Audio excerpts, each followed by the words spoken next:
Hello and welcome to the Ending Body Burnout Show. We are your hosts, Chris and Philly, co-founders of a multi-award-winning functional medicine practice, serving busy people with energy, mood and gut issues. While busyness, addictive doing, people-pleasing and perfectionism might be the norm, it's not normal, and it's a major contributor to health issues. Our goal with this show is to give you a holistic root cause approach to healing your body so that you don't have to continue doctor or diet hopping or popping a gazillion supplements hoping something might stick. So get ready to heal your body, get your spark back, deeply connect with yourself and step into the life of your dreams. Let's dive in.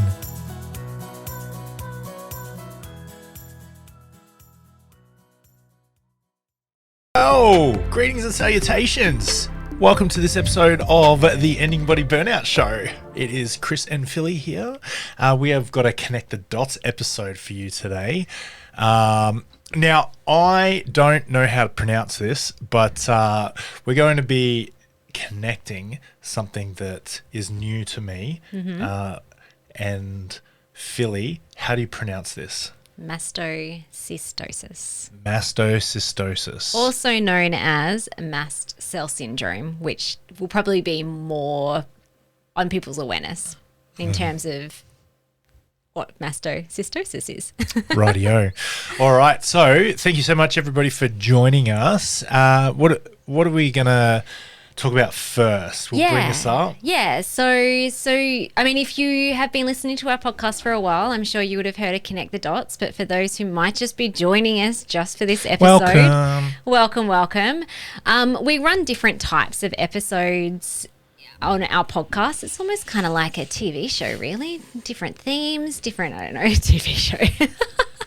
But today we're actually taking a listener's case. She has sent through an application form and she's given us lots of information around some health issues she's currently struggling with. And in these Connect the Dots, we put our detective hats on and we're connecting the dots of health symptoms and identifying potential physical body system imbalances as well as deeper metaphysical root causes and really opening up a conversation around how you could look at this in a really holistic way.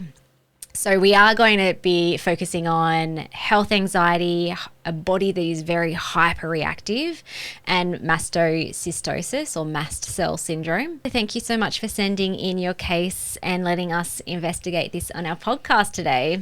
And if you do want your own case reviewed, you can jump down to the show notes. There's an application form link that you can fill in and we can review your case on a Connect the Dots episode. Or you can also start your journey for real by booking in for a live Connect the Dots initial consult with me. And you can also check out a link there. When this podcast goes out, my calendar might not actually be opening. I might not have any available spots. If there is, jump on one. But the reason for that is we will be very close to opening our doors to our Ending Body Burnout method. So I think we'll be about 3 weeks away by the time that this episode releases, in which case when you join the program, your very first one-on-one is with me and we will connect the dots inside the Ending Body Burnout method. So you can check out all of that in the show notes. Chung, chung. All right, so before we jump into the case, just as always, because we are taking a real life case and workshopping it on the episode, is that this is just for informational, educational purposes only. It doesn't replace having an official consult with us or, with another practitioner or medical doctor. So what we're discussing today isn't coming from a place of advice giving. It's more education, allowing, planting some seeds and looking at these really common health issues, especially things like health anxiety and hyperactivity, from a holistic, deep root cause lens. Okay, so Let's dive in to some of these symptoms that this lovely woman is struggling with at the moment.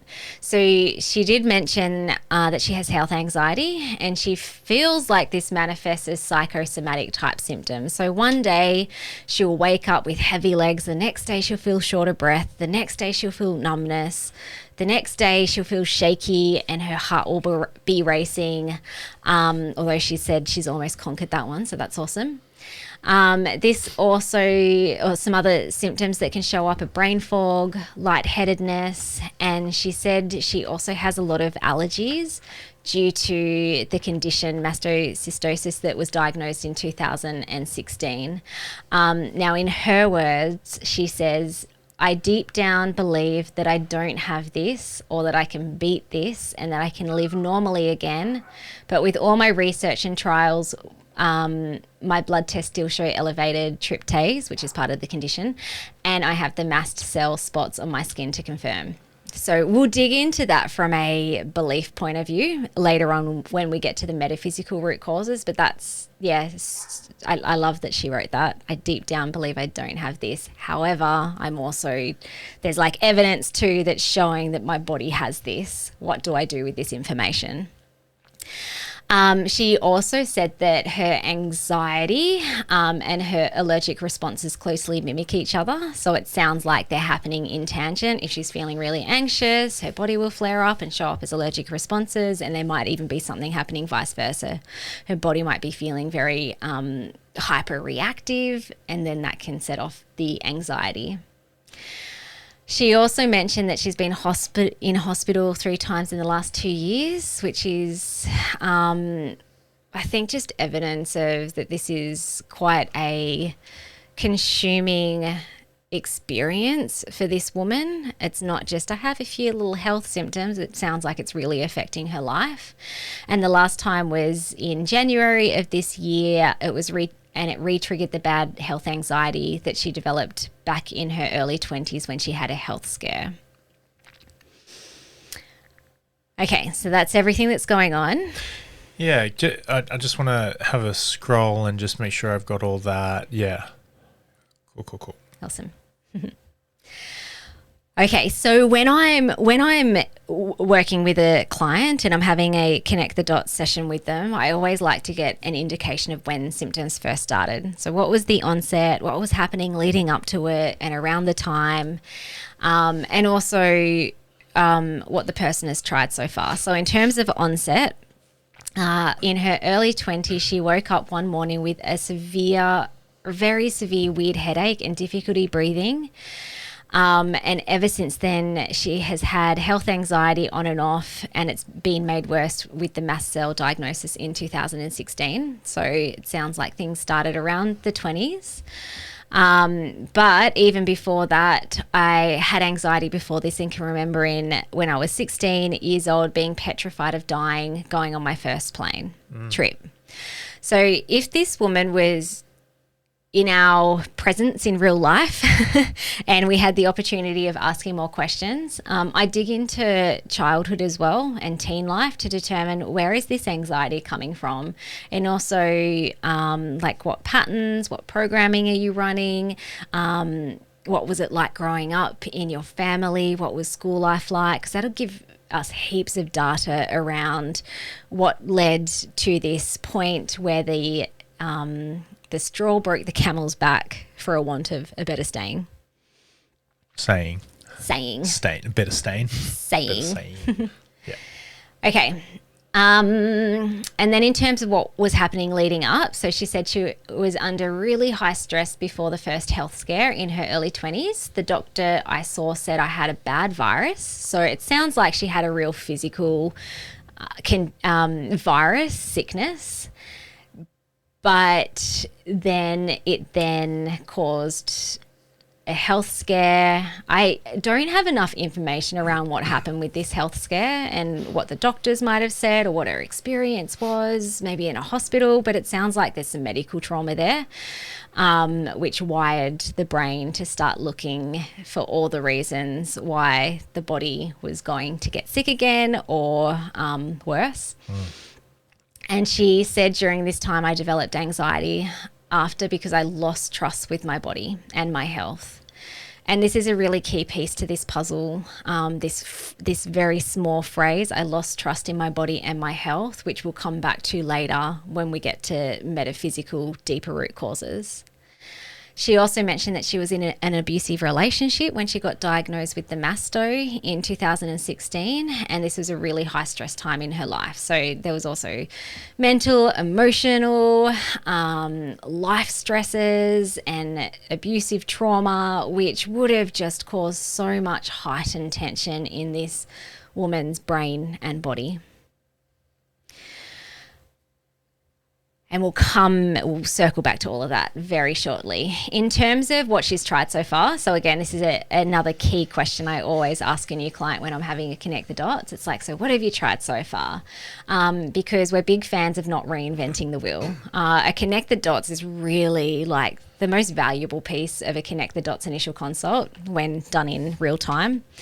Is we can look at the missing pieces. It's like, what haven't you tried? Or maybe what have you tried, but why did your body not respond to that protocol? Or what caused you to stop doing X, Y, and Z? And we can really get to the nitty-gritty of the missing pieces that have prevented someone from being able to heal based on all the things they've tried in the past. So in terms of treatment, this woman said she's currently blaming her symptoms on anxiety and trying to conquer them. Again, it's language. We're going to come back to all of this. This is a really key piece to the puzzle as well. She says she's researched and tried almost everything to beat my anxiety, and she is now exhausted. She's restricted everything she eats and drinks. She's ditched chemicals and all the toxic cleaning products. She's worked with specialists who treat mastocytosis, and she's discussed with him that she thinks she just needs to reset her body and her gut health, which is really interesting. But, and this is in the application form, but he strongly advised me to not do that. But I believe this is the answer. So this is very interesting. I'm assuming this is a medical doctor that she's working with, a medical specialist. I'll talk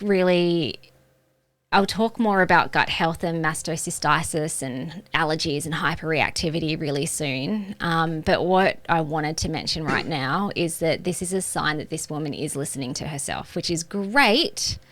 There's so much hope there to be able to heal. She hasn't given up or given over to the authorities. But also this experience I don't know, I'm kind of thinking about people who might be listening to this and who you might have gone to a medical doctor and suggested something a bit alternative that might be outside of their scope of their toolbox, and you've kind of been brushed aside. Essentially, that's gaslighting. It can cause medical trauma. It can cause more, or for that person, they might collect more evidence of a lack of autonomy over their body, which can cause more confusion, and it can block you from healing. So I think that this is an important piece to what's happening here as well. Okay, there's lots of other information that she gave. I'll just see if I can condense this. So she has been on medication for the masto, and she's taken iron supplements. And then she had a really bad reaction to something, whether it was the iron supplement or the medication or a combo of both, but that put her into hospital again. She's very sensitive to red color in different formulas or foods or medication. And yeah, so this definitely isn't a woman who hasn't been trying to get better. But it sounds like all the things that she's tried to internally put into her mouth, whether it's through medication. Wait, did you just say this is not a woman who's trying to get better? No, this is a woman. Sorry, yeah. This is a woman. So you can see she's trying. She wants to. She's trying. Yeah, trying very hard. And it sounds like a lot of the internal things she's putting into her body. So medication, even supplements that might have different colors, preservatives in them. It's causing a lot of reactions. So this is a sign of a brain-body immune system that's on high alert, and it's a common pattern in those who respond negatively to medication and supplements. So, which can be really frustrating because it's like I'm trying and I'm like taking advice of all of these people and these things help other people, but why is my body responding to them? And it can cause a bit of a hopeless spiral for some people as well, because then it's like, well, what else is there? I don't know. Like, I'm doing all the things that should help, but it's actually making me feel worse. She's also tried some mental emotional support, so talking to a counsellor on the phone. She's seeing a psychologist. She's tried meditation, distraction, mindfulness, positive thinking, lots of little tricks like cold water, the dive method, rubber band on my wrist, but still struggling with the health anxiety and the allergies. Okay. This is super interesting. At the end of the question around like, what have you tried? She did write, sorry for writing so much. In short, I believe that chronic health anxiety has caused my symptoms and I'm looking for a permanent solution because I have lost too much of my life worrying about all of this. This is a really common anxiety pattern and a really common perfectionism pattern, to feel like one needs to share it all, like share everything. It's like, oh, if I miss a piece of information, then I'm not going to get the solution right now that I want. And then feeling like they have to apologize for it. So that's, again, like when we get to the metaphysical side of things, it's just kind of like the way you do anything is the way you do everything. So if there's this perfectionism pattern, I need to share all of it, but then I feel like, I don't know, maybe I'm too much. Now I have to apologize for it. That's like chronic dysregulation happening 24/7 if that is the way that one is living their life. What I do love about this short paragraph is the last part, the last statement, where she's looking for a permanent solution so she can live and enjoy her life. So they're still wanting, they're still hoping, which means that one can heal.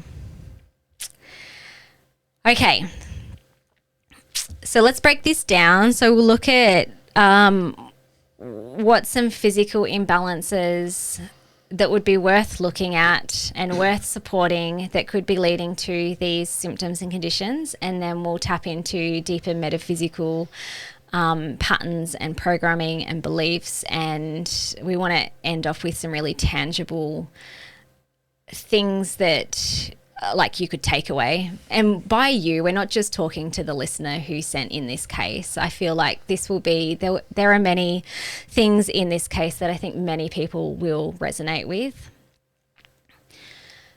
Okay, so you can't have symptoms without there being some sort of body system imbalance or burnout. So let's look at the body systems first. It sounds like has done a lot of medical system testing and treating, and also a lot of lifestyle support or changes. So she mentioned doing diets and going low tox, meditating, but there's no mention of doing any functional medicine, lab testing, or natural medicine support. So I thought we'd start here. And let's start off with health anxiety, because this sounds like it was the first major symptom that showed up early in her 20s or even in her teen years, which then caused a cascade effect of other symptoms and conditions.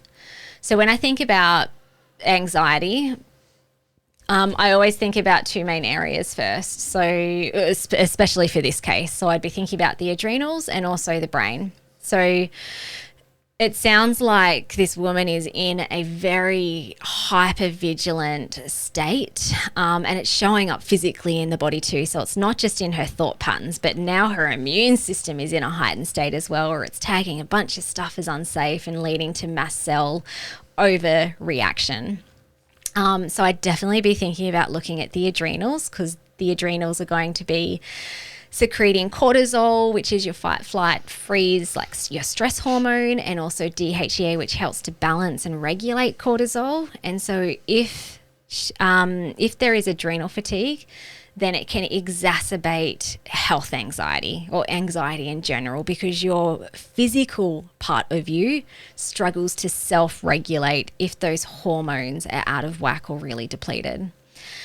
I'd also think about testing some really key neurotransmitters, which are really important for mental health. So serotonin would be the first one that I'll think about first of all. So serotonin's lovely.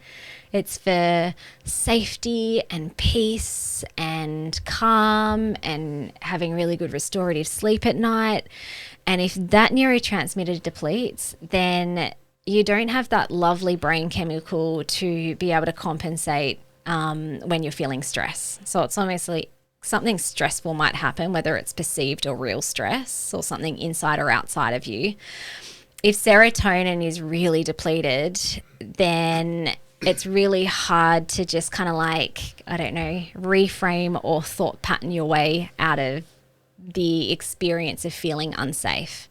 Because serotonin is essentially safety. You can't logic out of it. It's not like, hey, let's just have a conversation about this. Like, you're being silly, relax. Yeah. Because like your brain, your conscious brain might hear that, but if you're not then able to create the lovely feeling of safety, which is what serotonin provides you with, then your body doesn't feel safe. It's like when I was playing basketball and the referee would say, listen, Chris, you need to calm down. I'll be like, I am calm. I'm really struggling to produce serotonin right now in the middle of this basketball when I'm probably producing a lot of adrenaline. So that would be another neurotransmitter. Adrenaline, similar to cortisol, in that it's like it's always sensing for danger. People use the term, I'm living on adrenaline, but that's usually like when they're risk taking, they're about to jump off a cliff and, your body is producing all these fight, flight, freeze hormones. And dopamine is really important for mental health as well. So if dopamine and adrenaline are depleted because you have been using a lot of it initially when there is a lot of chronic stress, anxiety, over time those neurotransmitters deplete, and then you can show up as feeling even more symptomatic. I'd also be thinking about nutrients as well. So a couple of weeks ago, we did a whole episode on vitamin B6, and vitamin Bs are so important for mental health, especially vitamin B6. I'd also be thinking about some genetic mutations that that are often linked with health anxiety and also mast cell syndrome. So there's a genetic mutation called the MTHFR mutation. We've done a whole episode of that in the past as well, where essentially your body burns through vitamin Bs and even amino acids faster than, say, someone without the mutation expressing. And I've seen that linked with health anxiety very often. And also there's another condition called pyrroles, where your zinc copper ratio is out of whack. Zinc's often low, copper's high. So that zinc deficiency can affect mental health. And there's a bunch of other nutrients, but I would be thinking about that.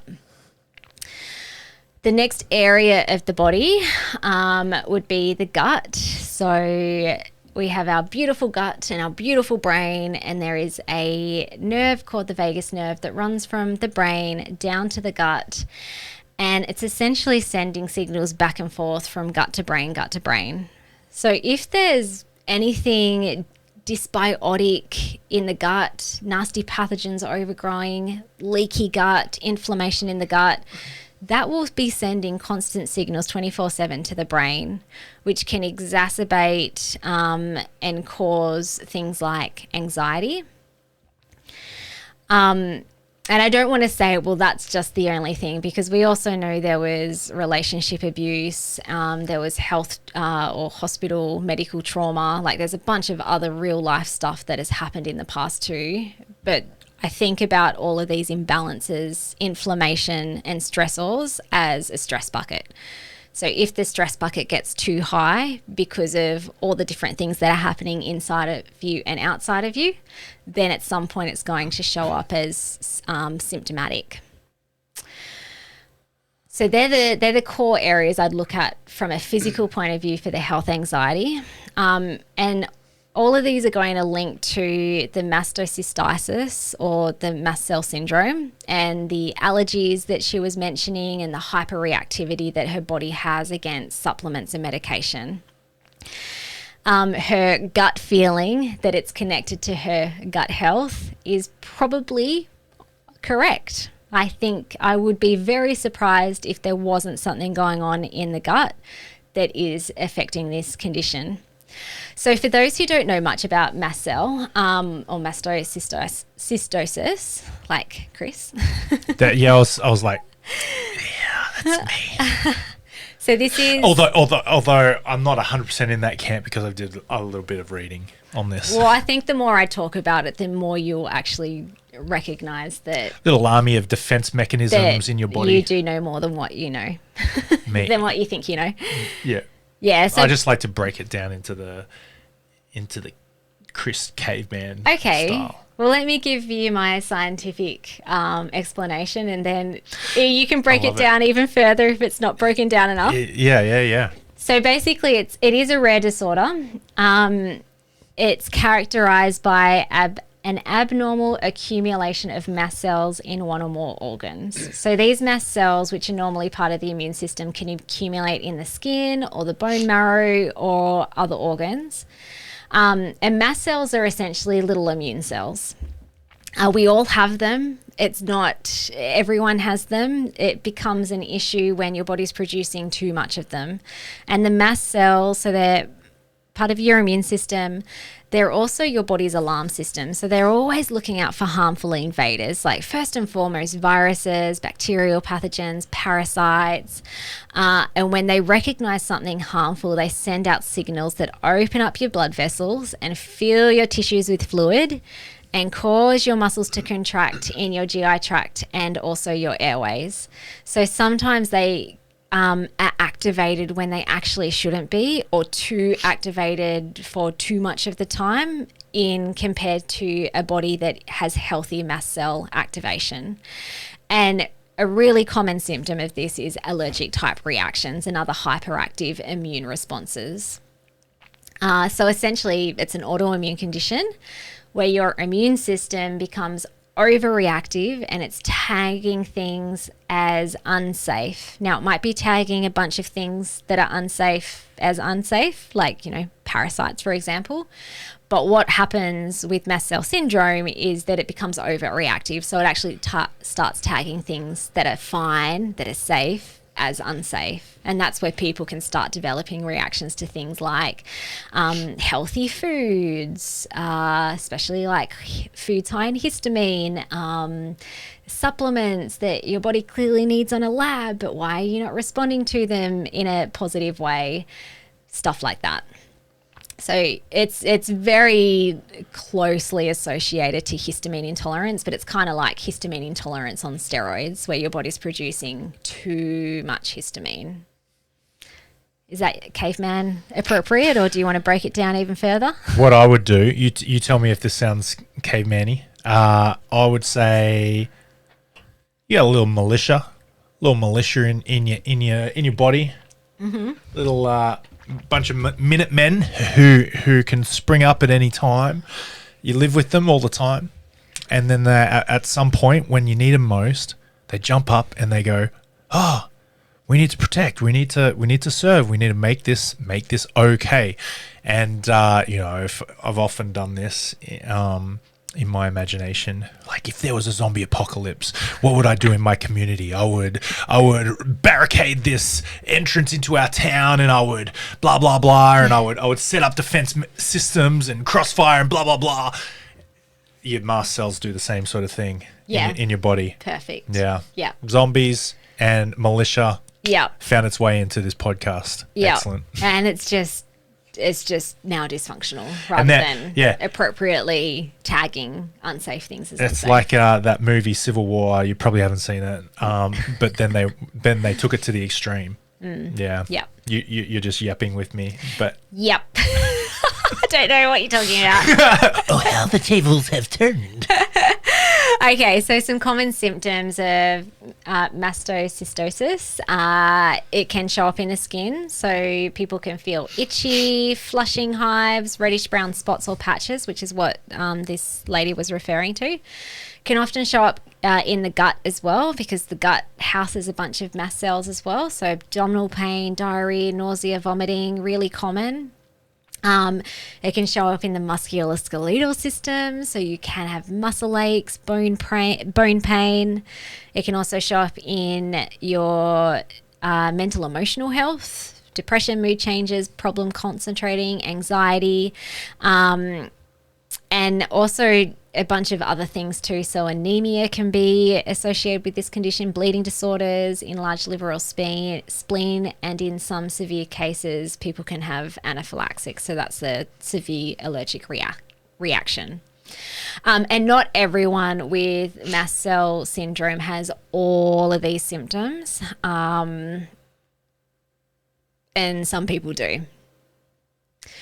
So if I was doing some investigation looking at, okay, from a physical body systems point of view, what's under this mast cell overreaction that's happening in this person's body?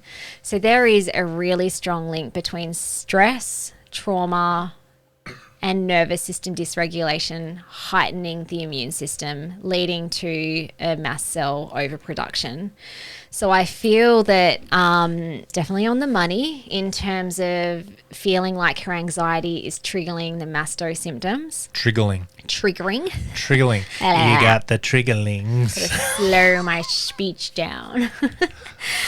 So it'd be doubly important then to look at the brain and the adrenals. Triggerlings. Attack my triggerlings.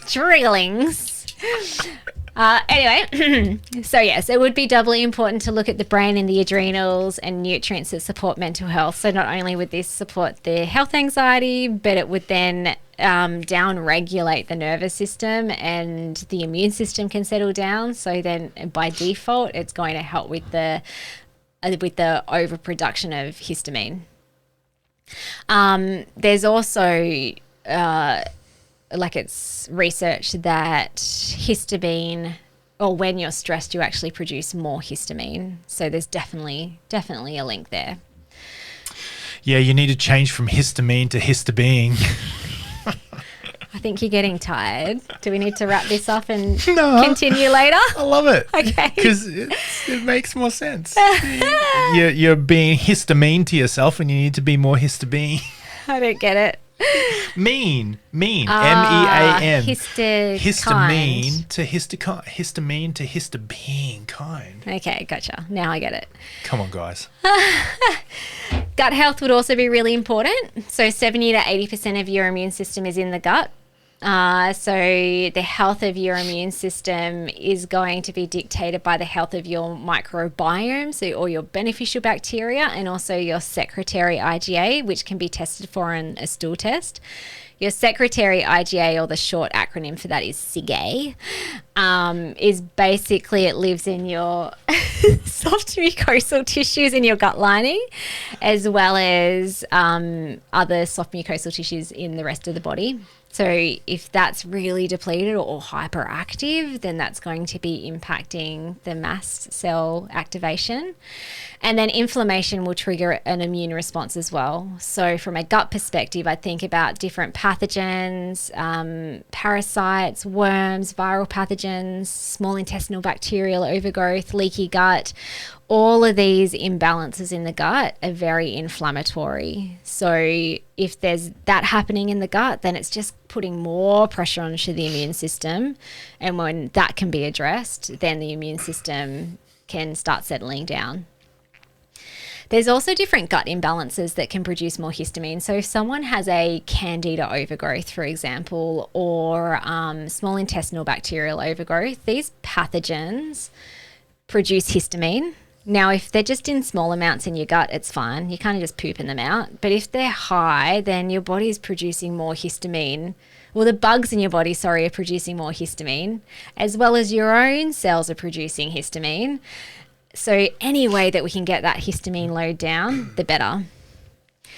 And the last body system I think about as well is your detox pathways and heavy metals. So if your detox pathways aren't clearing out heavy metals or other types of chemicals or toxins from your body, then this will be another source of inflammation, another source of stress on the immune system, which can lead to an increase of mast cell production. Okay, let's get into the metaphysical side of things. So when we're talking about the metaphysical side of things, we're looking at things that we can't necessarily do a physical lab test on. So things like your unconscious mind, your neural pathways, your nervous system, the deep beliefs that you have about yourself, the patterns, the blocked trauma or repressed emotion that's stuck in your cells. And it's never one or the other, especially in a case like this where there's both health anxiety, but then there's a real physical overreaction of the immune system happening. It's not physical or metaphysical. It's always one or the other because you can't separate the two. The body and mind are connected. They're so intricately connected. Go for it. Come on, you can do it. Intricately connected. And if we try and disconnect them and only treat one side, then it ends up being another reductionist approach, which is common in traditional medical system. So with things like health anxiety and self-treatment as well, a lot of times, because sometimes you'll just break it all up into chunks, and you'll try one thing, and then you'll try the next thing, and you try the next thing, rather than having an integrated and aligned approach. Yeah. So this is what we're doing as we're moving into this. We're not saying do the body system stuff or this stuff. It's actually like do it together for remarkable results, and for beautiful healing. And that's actually quite tricky to just invent a way of plugging that all together and integrating that. But we know a way to do it. And the doors to the method that is created When's this? When's this podcast going live? It will go live. Oh, actually, I think it's about the 26th of August. So our doors coming open soon in a couple of weeks. Yeah, in a few weeks, which is super exciting to our Ending Body Burnout method. So pop your name on the wait list. Stay tuned. Okay, so with health anxiety that's linked to an overreactive system, I always think about the limbic system trauma loop. So this is basically a cycle where the brain's limbic system, so this is the part of the brain that is the fear response of the brain, becomes hyperreactive to stimuli after chronic stress and traumatic experiences, and even things like chronic levels of physical inflammation. So when the body has been exposed to all of this, either chronically over many years, or sometimes it can even be a short period of time, but very heightened stress and inflammation, the brain will get stuck in this loop where it's all it's looking for is fear and danger. It's like, where's the danger? Yeah, it's going back to what the mast cells are doing, but this time it's also in the brain. And this limbic system trauma loop is linked to PTSD and anxiety and many chronic illnesses. Yeah. And what happens too, so it's very, like, it's actually, now that you say it, when I was preparing these notes, I didn't even think about how similar these things are that are happening in the body. So it's like you got the mast cell overreaction. It's like, there's so many things. I've got to tag everything as unsafe. So physically the immune system is doing that. But at the same time, the brain is also doing that. And over time, it starts tagging very healthy, natural, normal things as unsafe. And this can show up as things like healthy foods, even sounds in your environment, situations, environments, even like essential oils can become tagged as unsafe, and then you're starting to react to them, light, and it becomes a really vicious cycle. So the anxiety might show up first. Well, actually, there's a vicious cycle happening in this case. So it sounds like there was anxiety first as a teen, then the health scare in the 20s, which led to the health anxiety, and then later on an abusive relationship, so more trauma there. And as the trauma loop compounded, now it's showing up in the immune system as mastocytosis. So essentially this is a body that is feeling unsafe. And there was some of the wording that we'll go back to that we mentioned earlier, but there's a belief, a pattern or a statement, I can't trust my body. So when someone says that consciously, then it's definitely also an unconscious belief. It's kind of stuck in the unconscious, which makes up 95% of your mind, and it's always going to manifest as reality. So, well, if I can't trust my body, how can I heal? Like, how can I also trust the signals that it's sending to me? How can I trust what I'm putting into it? So that's absolutely going to block, if someone has a belief like this, it's going to block their ability to heal, even if they're trying all the things to get better. So the belief must be breakdown at the start of the journey in order to be able to use any other protocols so that the body actually responds to them. And then you were going to chat about the identity next, yeah? Yeah. But before you do that, I'd just like to go back before the abusive relationship. Now, in regards to all trauma is not okay. Especially, let's go abusive relationships, not okay.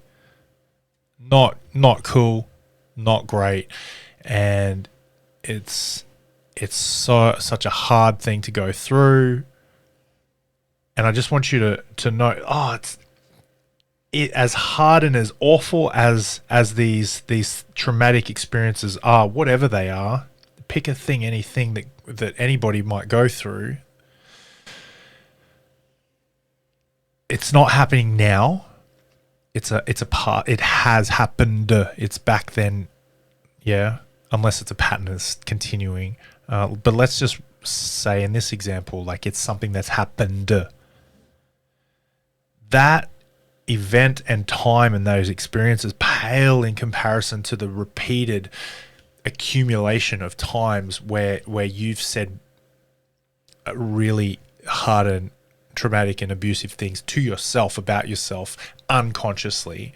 And often, if not all the time, before these situations happen in the experience, there's been backstory and there's been a lead up into. Now, I'm not saying that these events are your fault and that this person did these things because of you, but there was stories that just made the conditions available, and now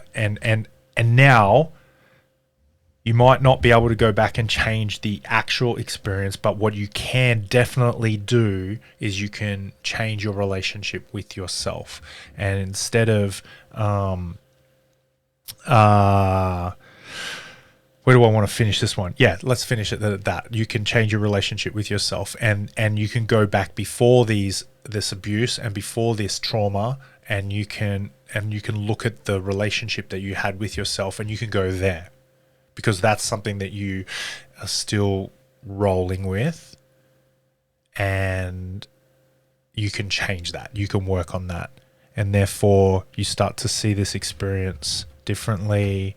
Not that it's ever not going to be, it's always going to be not okay, but you'll see yourself and you'll have a better relationship with yourself. And that's the metaphysical side of things.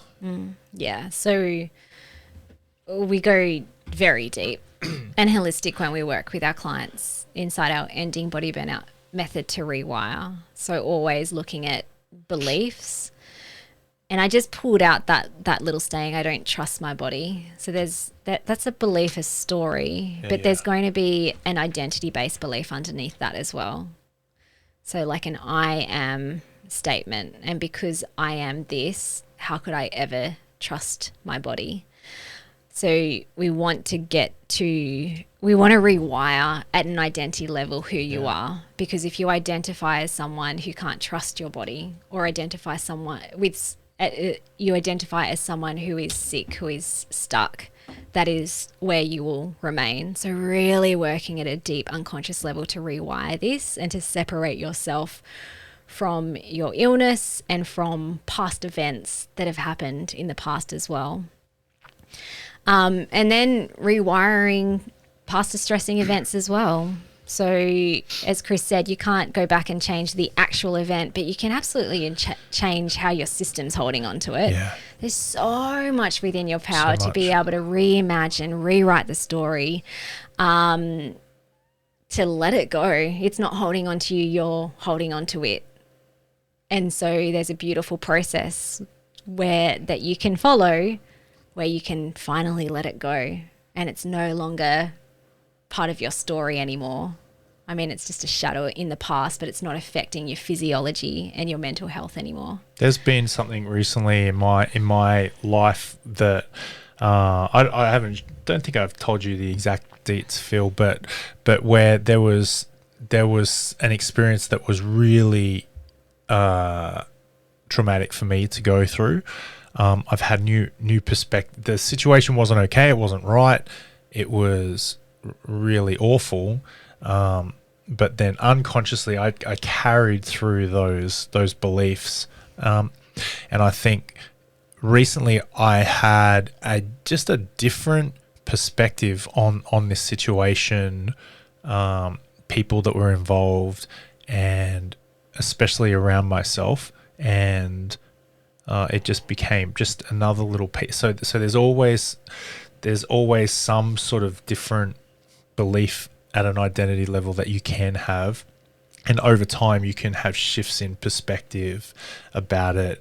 And I just remember this recent experience that my whole attitude towards, even though the experience wasn't okay, I just ran that one home. My attitude towards the person was very different, is very different now, and that's a very recent thing for this one particular event. So yeah, it's changed my whole heaviness around it. Yeah, that's cool. Okay, so we might end off with just some really practical rewiring tips, I guess. Like, obviously this will solve everything, but just some tangible things that that you guys, like listeners, could work with. So anyone who identifies with currently blaming their symptoms and trying to conquer them. And this isn't just like the woman who sent in this case. I know that this isn't just an isolated experience for her. I know that there are a lot of people who feel like their symptoms are fighting against them, and you're blaming them, and you're trying to conquer them. Yeah. So if you resonate with this, this first of all is really harsh. It's aggressive language, blame, conquer, and this will be doing you no favors to a brain that is stuck in the limbic trauma loop. It will actually cause more alarm bells. So instead, when symptoms pop up, here's some beautiful just reframing questions that you can gently ask yourself, or some statements that you can run through your system. So what if your body was fighting for you, not against you? Yeah. And you might even want to grab a pen after this and some paper, and maybe even journal on some of these questions. What if pain is a loving message? And what if this pain is a deeper part of you desperately wanting to be seen and heard? And how would these new frames change things for you if you started leaning into them as new truth, new beliefs? And then I'd start talking to your symptoms as if they are just a little wounded child, or the wounded child that is inside of you, desperately wanting your love and attention. And this is where some really lovely reimagination, so closing your eyes, reimagining, doing some lovely somatic work with the body to allow these symptoms to talk to you, to allow them to move out of you and through you. So even like this little process that I've just shared, this will help start breaking the trigger response of the trauma loop, as your nervous system and your unconscious mind will start relaxing into your care and leadership. All of a sudden it'll be like, oh yes, I've been trying to get your attention for so long, and now I'm actually starting to feel safe in your care. I'm not feeling like you're trying to just conquer me and fight me away and batter me down. I'm actually feeling really safe with you. And this is safety is going to be the thing that heals this. There was also the statement, I lost trust in my body and health, so I don't trust my body anymore. If this is a belief or a story, what makes this this belief sticky are the secondary gains. So what payoffs, again, this might be some journaling work. So if someone runs this story as well, I don't have trust in my body. What payoffs are you getting by holding on to this story? What secondary gains are you getting? What's the worst thing about being well? What's the worst thing about fully being able to trust your body? The work we do inside the ending body burnout method, the metaphysical side of what we do, is we call that spark. And ultimately, spark solves this. But a really great rewiring practice is to start collecting evidence of healing. So, and you can do this right now. You can start by directing your brain towards evidence that you do trust your body and that you do have the ability to heal and be well. So by evidence, it might be, today when I look back at my day, there was a 10% improvement in my energy. Or, oh, wow, that situation that usually causes me to freak out, I felt 10% better in that situation. So evidence collecting isn't, I'm fully healed and I'm well and I've done it. The evidence collecting is happening as you're living your life and as you're healing. It can be also external evidence. So look back for client stories in our podcast. That would be external evidence collecting, where it's like, I found a person who has similar symptoms to me and they healed themselves. They followed this process, or, whether it's ours or someone else's. But the more that you can see that healing is possible for others, the more you can start seeing that it could be possible for you. And then when you start internal evidence collecting, so becoming your own evidence collector for how you're thinking, how you're feeling, the changes in your symptoms, your sensations, then, and you build that over time. So it won't happen immediately, and it can be really hard to start looking for that evidence because your brain is going to the worst case scenario. It's like, no, we got to look at all the things that aren't working for us because that's keeping us safe when we can stay alert and hyper vigilant.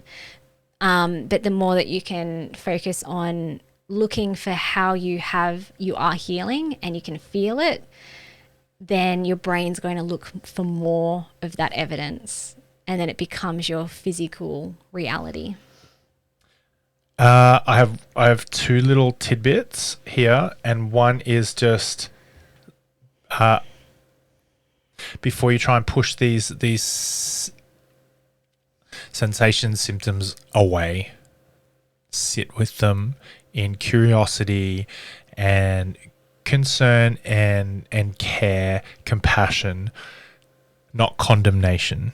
And if you were to think of, I don't know, like a little kid or some little kid that you like, or a child or friend or something like that, especially a young one that's real innocent, and you imagine just sitting with them and hearing them just, blah, just rattle off stuff.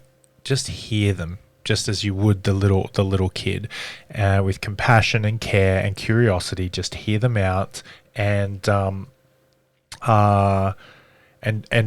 analyze as you're going through your journaling, and as you're allowing this stuff to come up. Don't analyze, don't judge, just allow it to come up, and whatever comes up. Don't say, oh no, but that's silly, or you try and minimize it or something like that. Just let the stuff come up that comes up. Allow it to be there, and that sort of state will really serve you. Okay. Well, thank you everyone for listening, and we'll catch you on next week's episode. Catch you on the next episode. See ya. Thank you so much for listening. We so appreciate you. If you'd like to give us extra smiles, drop us a review and spread the love by sharing this episode. You can also rate your own state of burnout and the root cause contributors by taking our Ending Body Burnout Assessment on our website. And if you're interested in learning about our group or one-on-one Ending Body Burnout programs, shoot us a DM via Instagram or Facebook.